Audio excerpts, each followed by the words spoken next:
اور any other cause of the same kind, اور اسی طرح کا کوئی اور وجوہات نہ ہوں جس کی بنا پر وہ سوال سمجھ نہ سکتا ہو، تب تک وہ کمپیٹنٹ وٹنس ہے۔ فردر یہ کہتا ہے کہ provided that a person shall not be competent to testify if he has been convicted by a court for perjury اور گیونگ فالس ایویڈنس۔ پرجری بھی یہی ہوتا ہے کہ آپ فالس ڈاکیومنٹیشن دے رہے ہو، غلط ڈاکیومنٹیشن دے رہے ہو، کورٹ کو گمراہ کرنے کی کوشش کر رہے ہو، ایسی کوئی سچویشن ہے جس میں آپ کو سزا ہو چکی ہے تو اب آپ کمپیٹنٹ وٹنس نہیں ہیں، یہاں پر یہ کنڈیشن بتائی گئی ہے، ٹھیک ہے۔ آپ کو ایسے کسی سینیریو میں اگر سزا ہو چکی ہے تو آپ کمپیٹنٹ وٹنس نہیں کہلائیں گے انڈر آرٹیکل 3 آف قانون شہادت order. Next, provided further that the provisions of the first proviso shall not apply to a person about whom the court is satisfied that he has repented thereafter and mended his ways۔ اب یہاں پر یہ کہا گیا ہے کہ جو اوپر پروویژو بتائی گئی ہے، یعنی جو بتایا گیا کہ اگر آپ پرجری یا فالس ایویڈنس کے لیے آپ کو ایک دفعہ سزا ہو چکی ہے، آپ نے غلط ڈاکیومنٹیشن یا پھر فالس ڈاکیومنٹیشن یا فالس ایویڈنس کورٹ کو دیا ہے، ایسے کسی بھی کیس میں اگر آپ کو سزا ہو چکی ہے تو یہاں پر بھی ایک گنجائش یہ ہے کہ اگر آپ نے بعد میں اسے توبہ کر لی اور اپنے راستے درست کر لیے، لائک آپ اس چیز سے باز آ گئے ہیں، تو ٹھیک ہے، کورٹ کے سامنے اگر آپ اس چیز سے باز آ گئے ہیں اور کورٹ سیٹسفائیڈ ہے کہ واقعی ایسا ہے، تو اس سچویشن میں کورٹ ایک پرجرر کو یا فالس ایویڈنس دینے والے کو بھی کورٹ الاؤ کر سکتی ہے کہ وہ بعد میں ایک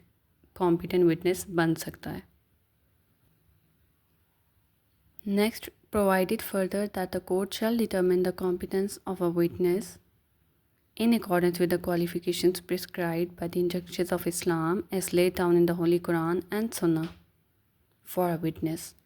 and where such witness is not forthcoming, the court may take the evidence of a witness who may be available۔ اب یہ تھرڈ پروویژو ہمیں یہ بتاتی ہے کہ جب بھی کوئی وٹنس ہوگا اس کی کمپیٹنسی کو ہم ٹیسٹ کریں گے as according to the holy Quran and Sunnah, یعنی قرآن اور سنہ ہمیں جو بتاتا ہے ہم اس کے مطابق ایک وٹنس کو ٹیسٹ کریں گے، ٹھیک ہے، کہ یہ اس کی تمام ہدایات پر پورا اترتا ہے یا نہیں۔ اور اگر ایک وٹنس جو کہ ان سب کنڈیشنز پر پورا نہ اتر رہا ہو، لیکن ہمارے پاس کوئی سچویشن ایسی ہو جہاں پر ایسا کوئی وٹنس ہمیں نہ مل پائے، تو پھر ہم کسی بھی اویلیبل وٹنس کا ایویڈنس لے لیں گے،